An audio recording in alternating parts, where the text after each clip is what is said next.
everyone. Welcome to the STOA. Our friend, Dr. Susan Campbell, is back here at the STOA with us. Susan, known as the grandmother of the authentic relating movement, is the author of many books, including the newly released From Trigger to Tranquil, How Self-Compassion and Mindful Presence Can Transform Relationship Conflicts and Heal Childhood Wounds. And there's the book Susan's holding right now. And this is definitely needed in our wild times today. So how today's going to work, I'll tag in Susan in a moment. And this is a launch party. This is a book launch party. And, you know, at parties at the STOA, we usually engage in intellectual matters and have some exercises. So feel free to turn on your camera so we can see your beautiful face. So after I tag in Susan, Susan's going to talk about the book, lead us through some exercises, and she'll take me back in during the 30-minute mark, and we'll have some formal Q&A. So if you have any questions anytime throughout the session, put them in the chat. I'll call on you. You can unmute yourself and ask your question to Susan. If you don't want to be on YouTube, just indicate that, because this will be on YouTube. So that being said, Susan, welcome back to the STOA. Oh, you're on mute.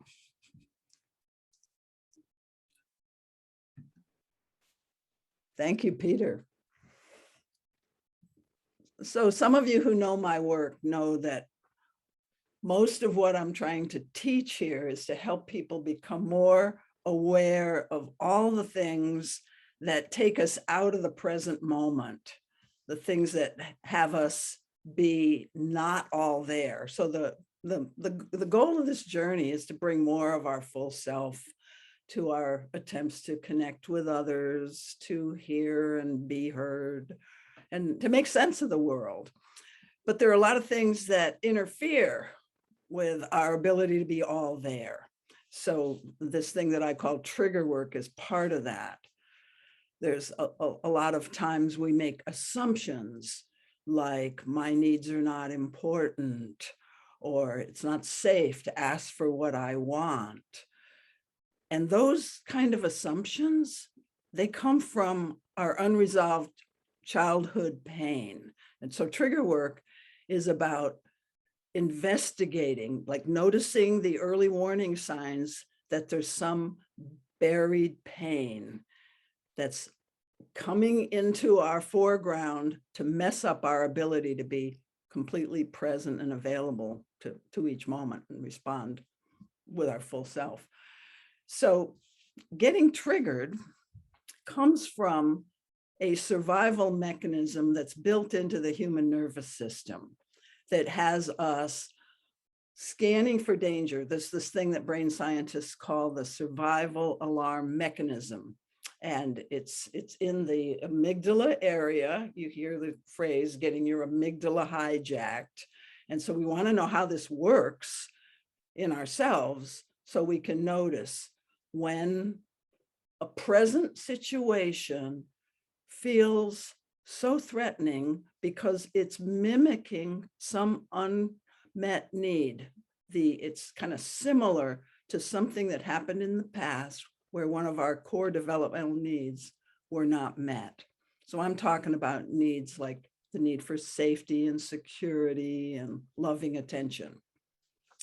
So we all have some deficits in what we received. No parent can meet all the child's developmental needs. In fact, we wouldn't even be motivated to grow up if we didn't have some frustration. But of course, there's an optimal amount of frustration, and then there's the kind of frustration that feels so overwhelming to the nervous system that we, in our little attempt, a little tiny human's nervous system attempt to just survive, we dampened the pain and we repressed or suppressed or denied certain parts of our being. And those parts can be reconnected with, they can be revived, they can be welcomed back in to our beingness. And that's what this trigger work is about.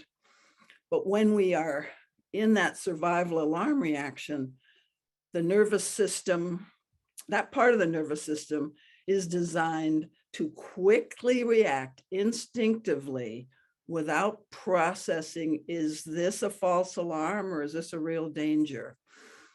And so humans can actually learn to strengthen the connection between the different parts of the brain, between that survival alarm system that says danger, danger, and the prefrontal cortex that has the ability to go, wait, slow down.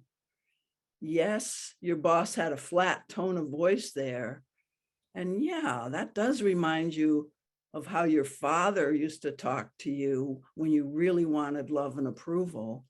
So there's pain coming up, but you can learn to recognize the fears, the discomforts that are coming up, and slow things down so we can actually learn to have a more conscious relationship to these automatic survival tendencies. So that's what this book is about. It's about how to notice and free yourself from these automatic reactions.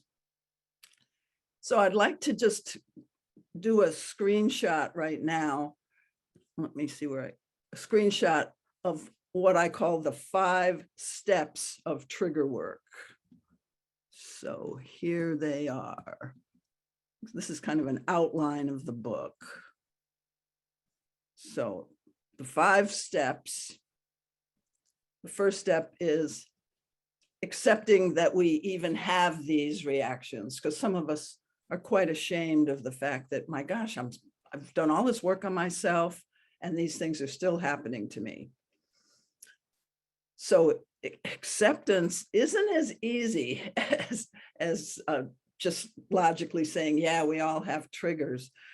We can admit it intellectually, but a lot of times when we do find ourselves reacting with an instinctive defensive reaction, there's a tendency to think things like, well, if only this other person would have spoken to me differently, I wouldn't have gotten defensive.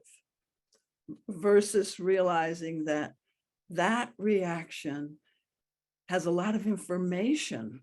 That defensive reaction has a lot of information about what were those developmental needs that were only partially met, like the needs for safety and security.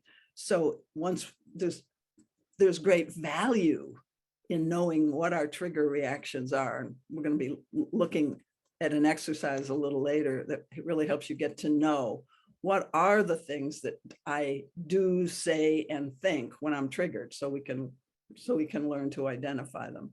But acceptance gets easier as you go through these other 5 steps. The next step is being able to recognize what happens. What do I do, think, say, and feel and sense in my body when I am triggered?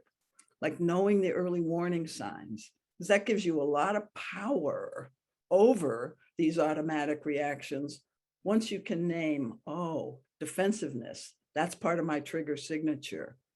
All right, when I notice that, it's time to slow down. It's time to ask that question, is this a real danger or is it a false alarm? Because that's what the survival alarm mechanism doesn't bother to ask that question. It's just act first and think about it later. So my idea in writing this book is to give us some things that we can learn to watch for to help give us more voluntary control over something that's kind of an automatic thing in the nervous system.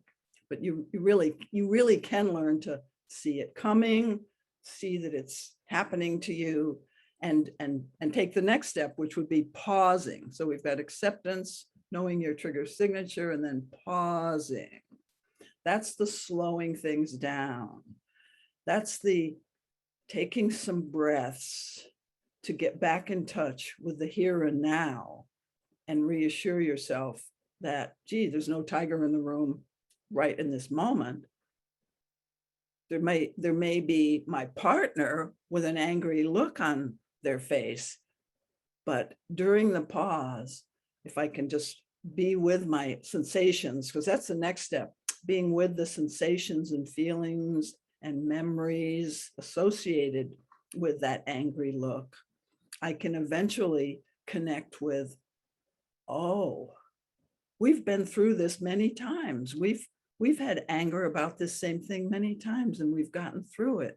And here's what we've come to understand about why we react to one another. So in the pausing, you get yourself safe enough to then be with your body sensations, your feelings, your reactive stories that are coming up, like this person doesn't care what I have to say, my voice doesn't matter. These are the kind of reactive stories that you can discover as you're going through these steps. So after pausing is this thing that I call the compassionate self-inquiry process. And that's where you, now that you've got a space with your breath and with your attention, you've opened up a witnessing space, then you allow whatever feelings and sensations to come up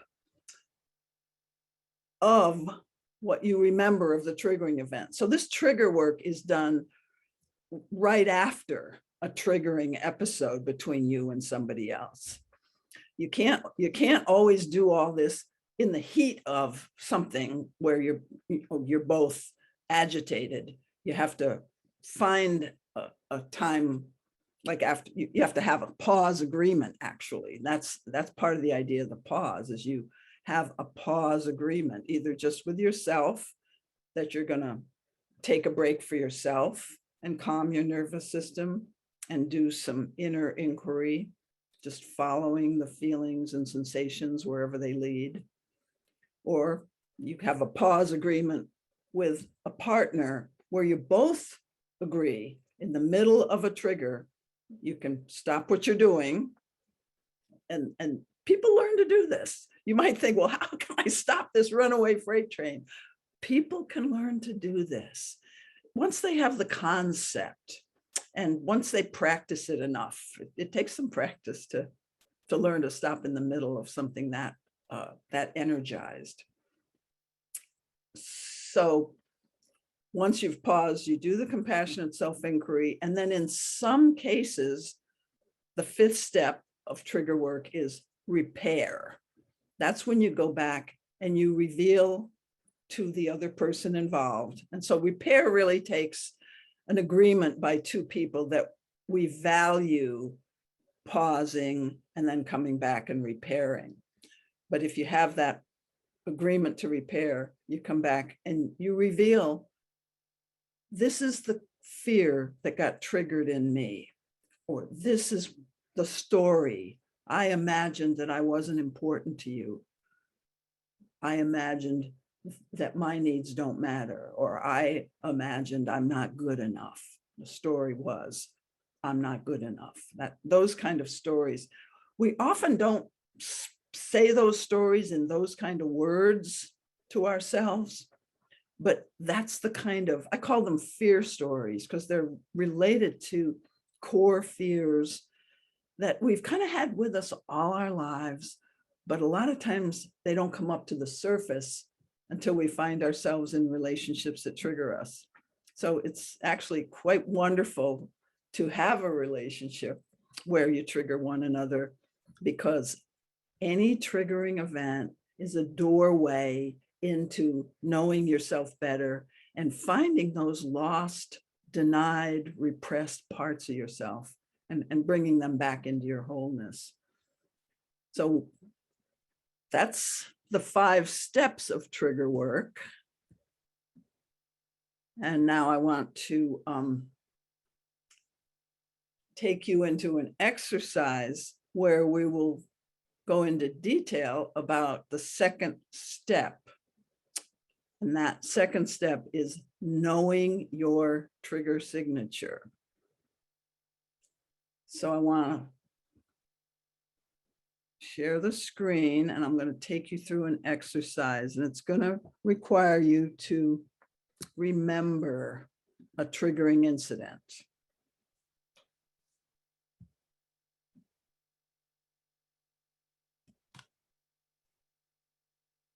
So this exercise will work if you remember an incident where you yourself got triggered in the presence of an adult relationship, or with another adult who was important to you. So take your time now and see if you can remember a time when you blew up, shut down, tried to get away from the situation, were upset, unhappy. These are all evidence that you might have been triggered. These words that I'm saying now. It's basically when you had an emotion coming up that says, I don't like what's happening now. Even a judgmental thought is often a trigger in disguise. Like, why didn't this person just ask directly for what they wanted instead of blaming me for not giving it to them? So that could be a reactive story. And when I say that, it sounds like I'm quite right. And maybe it seems in my own mind that other person's quite wrong. That's evidence that I'm triggered.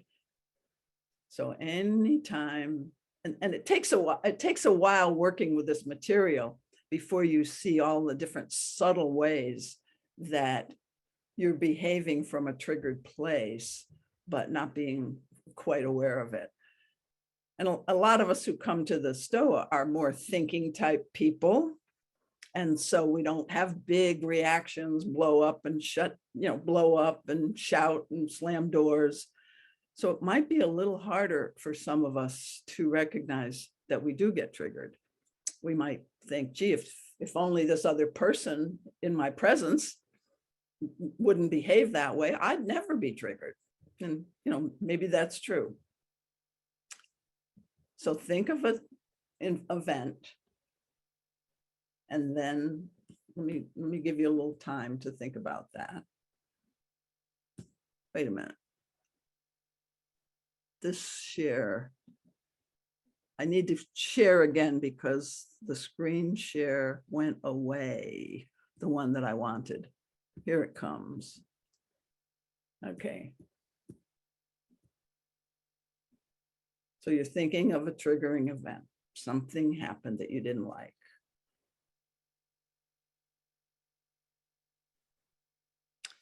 And you might want to jot some notes down. The next question is, do you remember a feeling like anger, indignation, or maybe on the other side of things like shame, wanting to kind of crawl into a hole? Or sometimes you don't remember feelings. Not all of us think in terms of, think in terms of labeling our feelings. But just try to remember, what was the emotional tone of that interaction?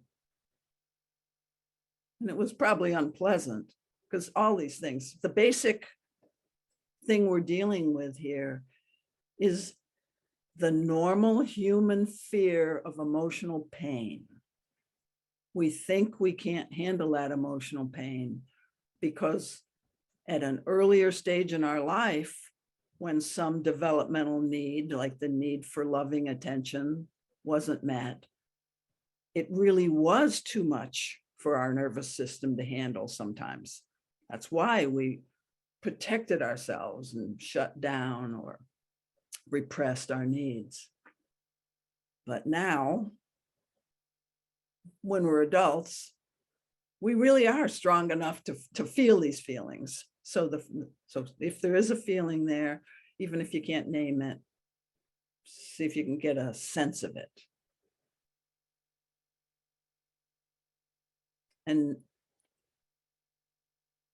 now we want to look at your body sensations. What happened to your body?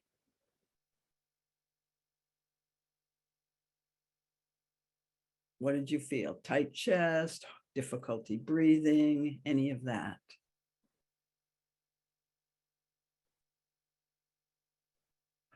And was there a reactive story? I wrote in the handout here, like a story like, I'm invisible, my needs don't matter, I'm not important. The reactive stories are usually connected to something that actually happened when you were little and when you couldn't get some need met. And that sticks in your emotional body as pain that I don't ever want to feel again.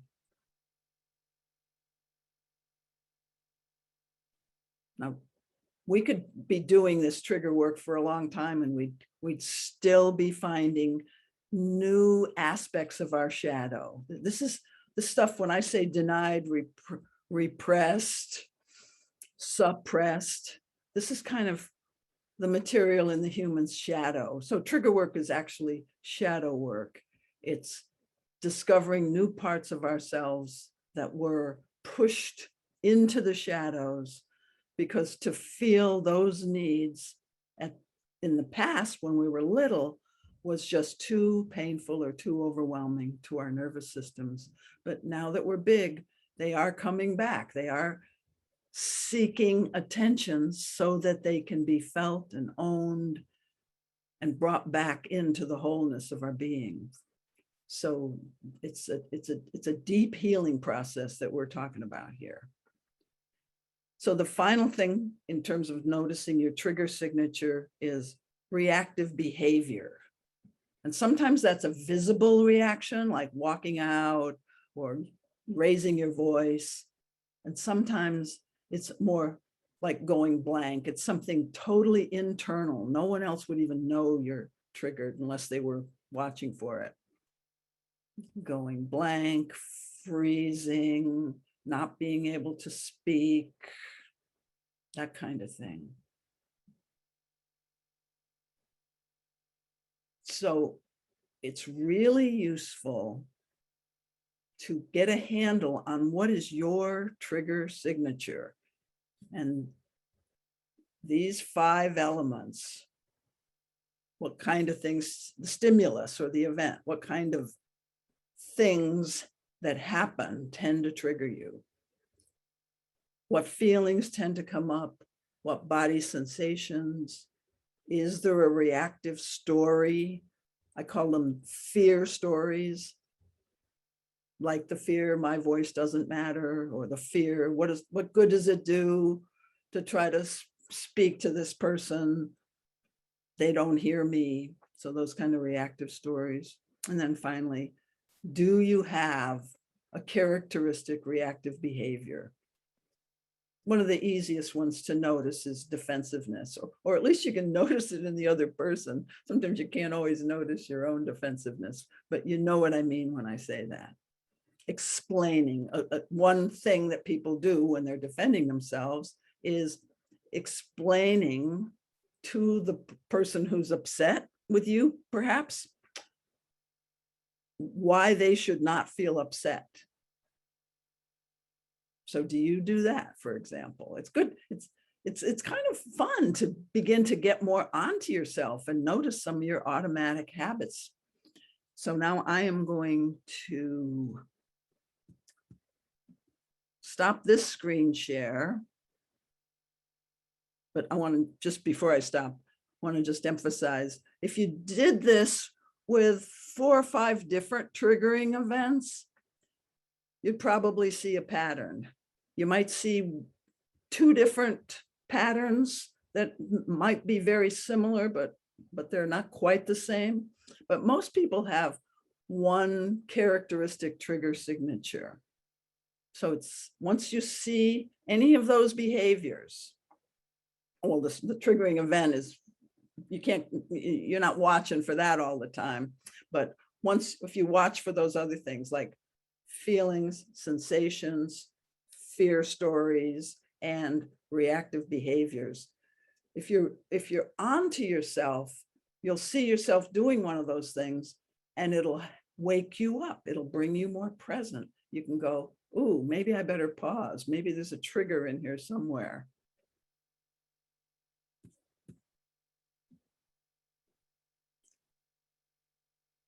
So now I want to just show you one more screenshot that can help you see what might have been the fear that was activated.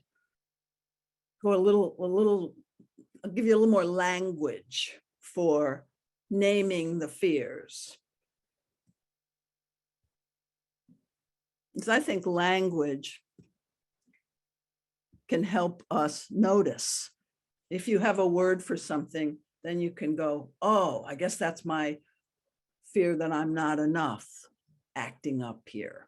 And when you have to go and repair with a partner, for example, it's nice to be able to reveal to them what was the fear that got triggered there, because then you can, part of repair is, I'm not going into every one of those 5 steps of trigger work, but in that last step, repair, part of repair is being able to name the core fear and to ask for something that will help assuage that fear. So now I am looking at the favorite fears. I call it oh dear, I got that one, it switched on me again here. Okay, the favorite fears. I call it the favorite fears because I've been giving lectures on this stuff for a long time to big audiences, and I like to help people accept that triggering is normal and just about everybody gets triggered. And so I say, now we're going to do the favorite fears contest. We're going to vote. We're going to raise our hands, and you don't really need to raise your hand here today, but let's look at it. So I'll ask the question the way I do it with my big audiences is, how many people have a fear of abandonment, which means that you're kind of sensitive to people moving away from you. And then you might tend to assume then that you're being abandoned or you're not valued or in some way. So that's the territory of fear of abandonment. And we can't all see each other anyway, so I'm not going to ask for the show of hands today. But what you can guess is almost, over half, usually a majority of people are going to be raising their hands around this fear. Fear of being controlled. Not quite so many people have this fear of being controlled, but do you have that? Is that in you? Fear of being controlled.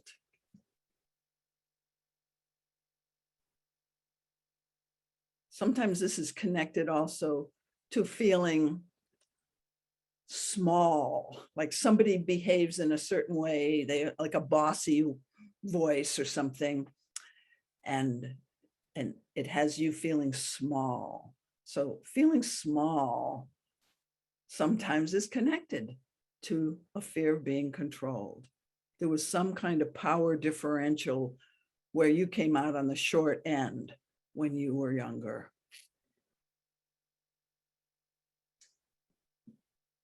How many people have the fear of being ignored or being invisible? That's another common one. Geez, what do I have to do to get this person's attention? That kind of thing.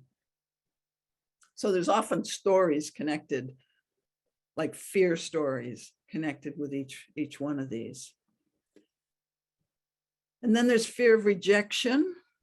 I think most of you know what that feels like. What I mean by that is anything that looks like a no. No, I don't want to spend time with you would be the most heavy duty situation that would trigger a fear of rejection. Now, our logical mind knows sometimes somebody just doesn't want to spend time with you because they got something else to do. But if we're sensitive in that area, we're going to have that be I'm being rejected. I'm not wanted. I'm not valued. And as I say these things, let's see if we can both develop a bit of a witness around this to notice, yeah, I can recognize something in myself. And maybe I can recognize a little emotion coming up around this.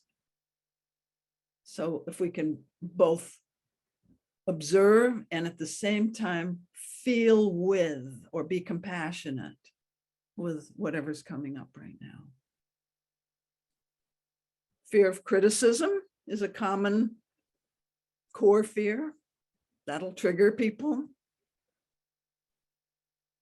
Fear of being inadequate or a failure. Does that one sound familiar to you?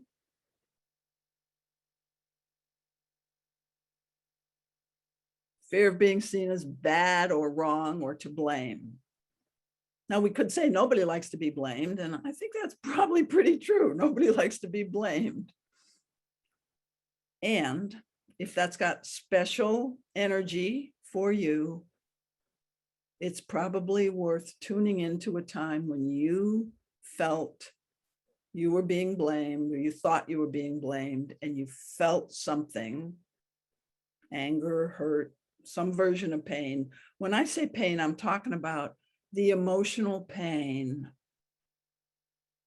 of thinking that I'm not valued, I'm not important, I'm not respected. These things are little complexes of emotional pain that usually we keep it down out of our conscious mind, and they just get triggered when certain things happen in relationships. Fear of being trapped, again, not as common a trigger, but it's that feeling that if I let people get too close to me, I won't be able to manage my boundaries. That need to sometimes just be away from people because it's just too much work to be with them, especially in terms of managing your boundaries. So that would be the fear of being trapped. Similar to that is the next one, the fear of being overwhelmed. Like just too much coming in. And that can happen if your parents depended on you a lot, or if you grew up in a chaotic household. So just reflect on that one. Fear of being used. This one's not so common, but some of us have that. Like I wasn't allowed in the childhood origins of this, have a story like I wasn't really valued or allowed to be myself. I always seemed to be the extension of the parent, that type of thing. I brought my achievements, my parent owned those achievements, that kind of thing. Again, that's not as common as some of the other triggers here. And then the last one that I wrote here was fear of being unworthy, not valued, unimportant. So I'm going to stop the screen share now and just see what's coming up for people around this exercise. What did you notice? Do you have any questions? Let's just hear from people. Okay, I see one hand up by Karen Dean. And how do we want to handle this? I mean, some people I can see them raise their hands, so that's great. Why don't you? I guess I want to say hi to Karen, but first, Karen, let me. What do you think the best way is, Peter, for people to raise hands now? Should they do this, or should they use that little hand raising thing in reactions in Zoom? Yeah, how about anything? You can use your hand in Zoom, you can use your hand, or you can put something in the chat and I'll just call you. There you go. There you go. Also, if you have a longer question or you'd rather, take some time with it, you can put it in the chat. All right, back to you, Karen. Hi, Karen. Hi, Susan. Yeah, what's your question? Well, what's coming up for me is so much recognition, and also such a sense of tenderness and compassion for just really recognizing that we all have these things inside of us that can come up. And, you know, I think about being 61 and how long I've been doing my work and how they still come up in such clear, knowable ways. So that's what was coming up for me. It's just the recognition and finding tenderness inside myself for all of us, actually. Good, thanks, Karen. And sometimes a person will say, and I alluded to this earlier, gee, I've been working on myself for, well, I'm 60 something years old. I've been working on myself for 40 years. Why is this still happening to me? And so some of us actually, I liked what you said, Karen, and some of us have trouble with that self-compassion piece. And I didn't get into that too much today. I didn't get into it hardly at all, but that's a big part. That's probably the biggest part of the work, is once you notice that trigger signature and you're able to find a safe place to pause yourself and be with the feelings and sensations that are coming up. You do need to breathe and make some space, because once you calm yourself and make some space, you have activated, or you've moved back into your prefrontal cortex, which actually has the capacity for witnessing. So you need to have that witness activated some, and then you can feel with the tender child when you come up with a memory, the tender child who felt whatever they felt, and you're just there holding space, being with. And what you're communicating during that compassion piece is, it's okay to feel pain. You're okay when you're in pain. There's nothing bad or wrong about that.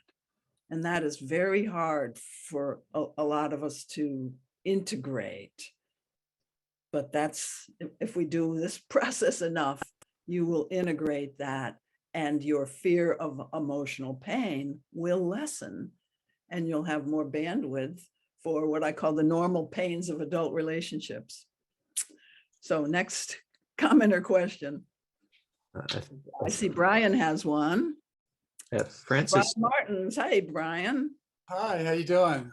Good. Yeah, I guess for me, the list of the fears is long, and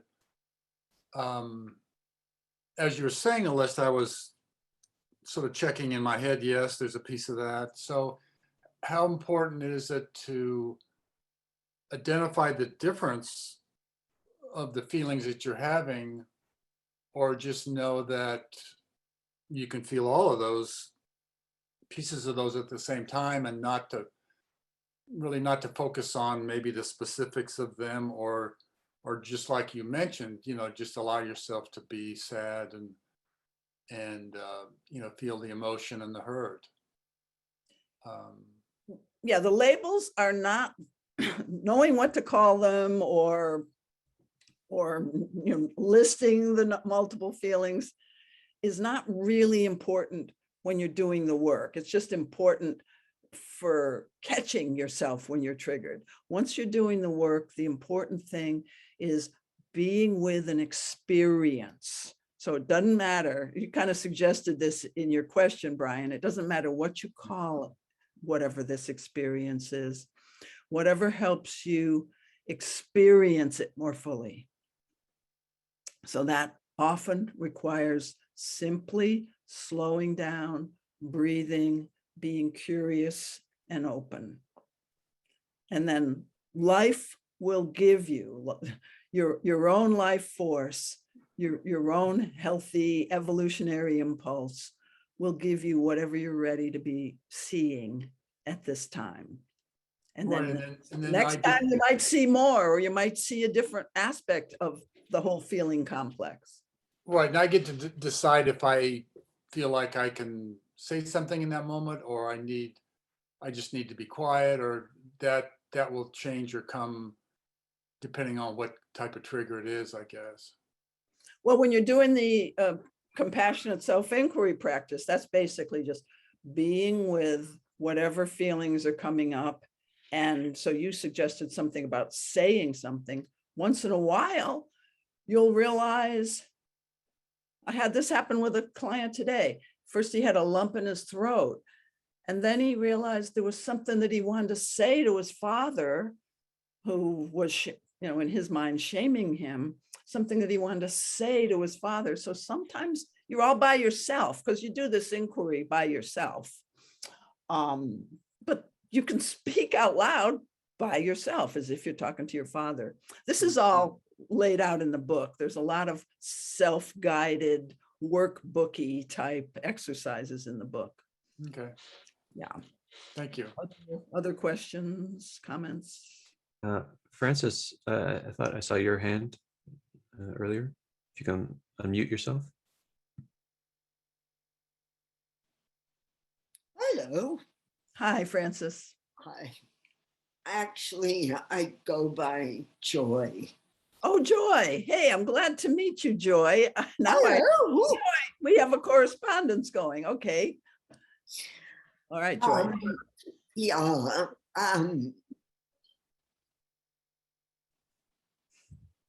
I actually did this pretty much on my own with a situation, an event that was not family or friend. It was, I got triggered by the way the tailor at the tailor's was acting towards me. And I went back and got inside, that this was old, abandoned shame. You haven't used the word shame. That I think shame was in there. Yeah. So I'm curious. So a fear of feelings, it seems to be where I'm, my being has, put that in deep freeze, because I think maybe you have a capacity for pain up to a certain point, and then it's like, okay, had enough. I say quite frequently, I haven't cried, had a good cry, and I used to have great good cries, and I'd end up laughing. I mean, it was phenomenal. I loved it, but that has disappeared. So I'm yeah. So I'm trying to just be compassionate towards where I'm at, because my daughter wanted to see a therapist with me, because I've told her I can't do any more of that. what the way she wants to relate. It just, Joy, I think you're talking, and I want to ask you if this is true. You're talking about maybe realizing that you need to protect yourself sometimes yes, from emotional pain, right? I'm talking about defending my defensiveness. Yes, I want to acknowledge that before. This is new territory. Like, okay, enough. But marking boundaries at at whatever point you can, both with the pain that's coming up. Sometimes if you're doing an inquiry by yourself, if it's getting to be too overwhelming, and that's part of what I teach in the book too, is be able to take yourself in and out of a state of activation. Right. And then you're also talking about being able to mark a boundary when somebody is trying to get into a highly emotional interaction with you, it's important, yeah, to be able to protect yourself. So it's not always time for a deep sobbing cry like you used to do. You know, sometimes it's time to say, you know, my nervous system is just about had it up to here. I need to rest.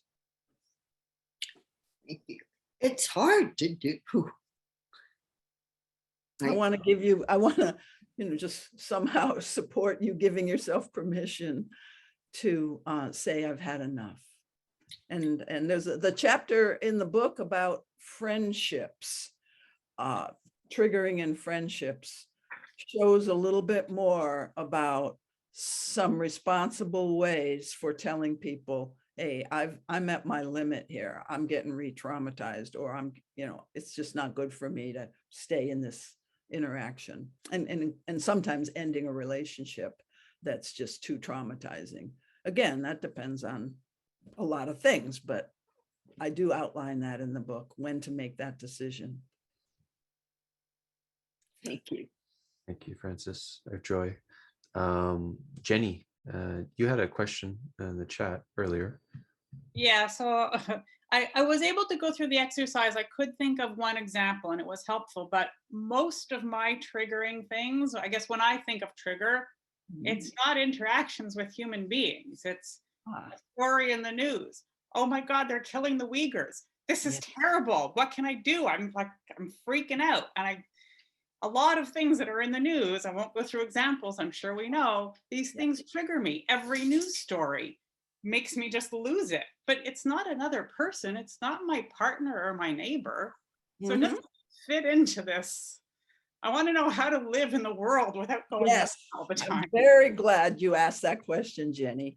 Because to me, that's one of the things that is going on now is we are all caring and sensitive about our world. And when our world isn't doing well, it triggers us. It's almost like when your parents aren't doing well, that's triggering to the child. And that's the analogy that I made up for myself. And the last chapter of the book is called I'm Triggered by the World Situation. So we're on the same page here, Jenny, because I think it's such a needed subject. That sums it up perfectly. Yeah. So the world. You know, first of all, it's normal, but you can work with this in a way that also helps illuminate your shadow material even more. Even if you've done a lot of work on yourself, maybe there's some new areas. So something triggers you. I tell one story in the book about a woman of Mexican heritage who was triggered when she was hearing polarizing conversations. Somebody who voted differently than the other person at the last presidential election, the name calling, the bad mouthing, that was triggering her. And when she'd get tongue tied and frozen when she was in those conversations. When she stopped to do the inner inquiry, it put her in touch with how she was on the receiving end of these different kinds of pejorative labels as a child. And she was able to work some of that pain around that and come back, you know, after several inner processing sessions with herself, come back and be more resourceful when she was in the middle of hearing those polarizing conversations, and actually take a stand and tell people that this is upsetting for me to hear, because when I grew up as a Mexican in a mostly Anglo community, I was on the receiving end of this stuff. So I want you guys to stop it. You know, but she was simply able to be more herself in those situations instead of go into the freeze. But it's like, it seems like the stuff is out there, but if it affects us, there might be some part of ourselves that it could help us tune into and embrace with a little more tenderness. Great, thank you so much. Thanks for your question, Jenny. Is there any other questions? Feel free to just raise your hand or put something in the chat. Just check everyone's screen. I can ask a question to see if until someone else asks one. Similar to Jenny's question, there's no shortage of being triggered watching the news, whatever political side you're on. Is there any particular practices you would recommend? Maybe even being proactive about it, searching the news to get triggered and then processing it in some kind of a innovative way in a journal entry or something like that. You could. I hadn't thought of that, Peter, but going toward, if you're feeling like, okay, I'm handling things in my life pretty good, I want to dig around in my subconscious and see what else might come up to be looked at and attended to. I'd say go after things, go after meaning search for something like polarization between this group and that group, search for that, or hunger, people being deprived of their basic services, food and shelter, homelessness, you can kind of intuit which of the current multiple crises of our collective, like I named a few now. Okay, we've got the climate crisis, we've got the homelessness, we've got opioid crisis, we've got the suicide crisis. There's all kinds of themes that you can kind of intuit. Oh, this one's a tough one for me. In fact, I usually tend to avoid it. Maybe I'll go into it. Maybe I'll see what it's got for me. And do the practice. That last chapter, I'm triggered by the world situation, shows several examples of how people just follow what seems to be my anger and outrage and an external event, how they follow that in, and it reveals something deeper about their own psyche. So when you say that, I'm appreciating you, Peter, for bringing that in too. Remember, probably most of you don't know this term, conscious shocks. I was a student of Gurdjieff for a while, and one of the practices that Gurdjieff recommended was go into situations that are going to be uncomfortable for you. And I think that's a principle of Stoicism too, isn't it, Peter? Conscious shocks. And I've always valued that. Like, hey, if you have difficulty with rejection, go on a dating site. Consciously move in and then study your fear of rejection, but with a willingness to feel some pain and a willingness to inquire into that so you can heal. Yeah, I like that term a lot. Yeah. I just wanted to present, we're almost at the top of the hour, and you had an exercise. I think you wanted to close this off, Susan? No, the exercise was just the trigger signature exercise. So that is the exercise. So maybe we could just reflect on what did happen. We have one more question. Exercise for us, as a closing thing. It's just, but let's hear the other question too. Gibby, Sam, you had to. So I have a massage therapist who's this amazing person. I've known him for years. We're actually on the same page politically, but he voraciously consumes news and then vomits it back out. And he'll sit there and he'll rant and rave about politics while he's working on me. And I go, stop, I don't want to hear about politics. And he'll go, oh, I'm sorry. And the next time I'm in, he does it again. And I finally had to say, I don't want to hear negative stories. This is what my dad did since my earliest beginnings, was treat me like an adult and tell me the most horrific things he could think of. And I don't even want to have to explain that to him. I just want him to stop doing it. And it's gotten really frustrating. And now I'm getting ready to send him an email and go, here's what's going on. I feel gut punched when you do this. Yeah. Yeah, it's real important to mark your boundaries in that situation. And some people, and this is some of the stuff I cover in the I'm Triggered by Friends, even though this is a massage therapist, and we could say this person ought to know better. We could say that, because probably some of us, including me a little bit, get a little triggered just listening to your story, because I've been in that situation that you're talking about. So, this is reactivating some of my issues about, geez, how many times do I have to tell this person? What am I, invisible? So for me, it triggers that kind of thing. So yes, you can do an inquiry and you can look at your own triggers, and you've already traced it back to some stuff with your dad not protecting you. But this, being able to have your boundaries respected in the way you're talking about, is extremely important. And I don't know if you can develop some narrative about this massage therapist. Like, I know a massage therapist who fits that description, and I know he has Asperger's. And so when I think, oh, he's got Asperger's, so he doesn't realize the impact that he's having on his clients, I have a little more room in my heart for the fact that he's spewing out all this stuff while I'm on the massage table. But I'm not trying to suggest that you go in that direction.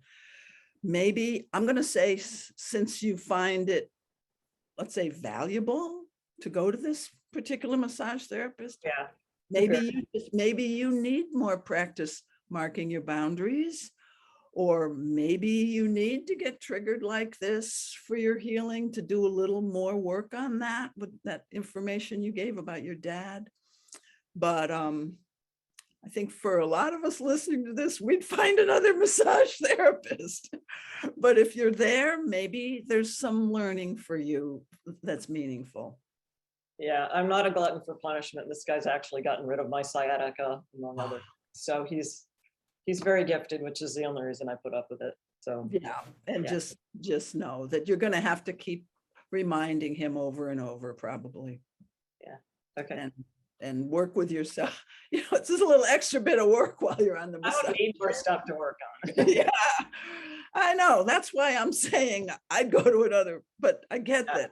There's a trade-off here. Hey, sometimes there's trade-offs in life, and it's just not, you're just not going to simply cut off the relationship, Right. Yeah. Hey, thanks for that, because I got a little triggered listening to that, and that was kind of interesting for me. Okay. Thanks, Susan. All right, I'll turn it back over to Peter now. I guess my only closing remark was just to sit with what you did see about your trigger signature. And I've tossed in, kind of informally, some of the other practices you can do once you see that you're triggered. But I hope you'll get the book and really work with it, because the book actually gives you an experience. It's not just a book you read, and it's going to be on Audible soon too. So go on Amazon and you'll find it on Audible. I'm not sure if it's out yet on Audible, but what Audible allows you to do is hear the exercises narrated and just work with those. But even if you're just reading it, you'll have an experience of going through the steps of the compassionate self-inquiry practice, for example. And now what's coming up? And now what do you remember? Things like what a therapist would do for you. It's all there, and you can somewhat actually do your own therapy. So I urge you to get the book, and then give me some feedback. I'm very accessible. My email is in the book, or my website, so you can find me, and I'd really like to dialogue with people about how the book impacts you. And we might do a session, follow-up session with the STOA, Susan, about some exercise. I forget what it was called, but so Susan might be back here at the Passionate self-inquiry. I would do that with the group. Yeah. Guide us. That'd be good. So perhaps we can read the book, and then we can have an exercise at the STOA, from Triggered to Tranquil. You can get it on anywhere, I think. I'm looking at Amazon right now. It just got released today. So Susan, I'll make some closing announcements in a moment, but thank you so much for coming to the STOA, and keep on giving your gift to the world. It's greatly appreciated. And another event I would plug that's coming at the STOA on September 7th. We have another book launch. Our shame educator, AJ Bond, he's releasing a book, Discomfortable, What Shame Is and How We Can Break Its Hold. So a lot of similar threads going on there, so you can check that out. So that being said, Susan, everyone, thank you so much for coming to the STOA today. What's the name of the book you just? The shame one? Yeah. I'll put in the chat. It's Discomfortable. I'll put in the chat. All right, everyone. Take care.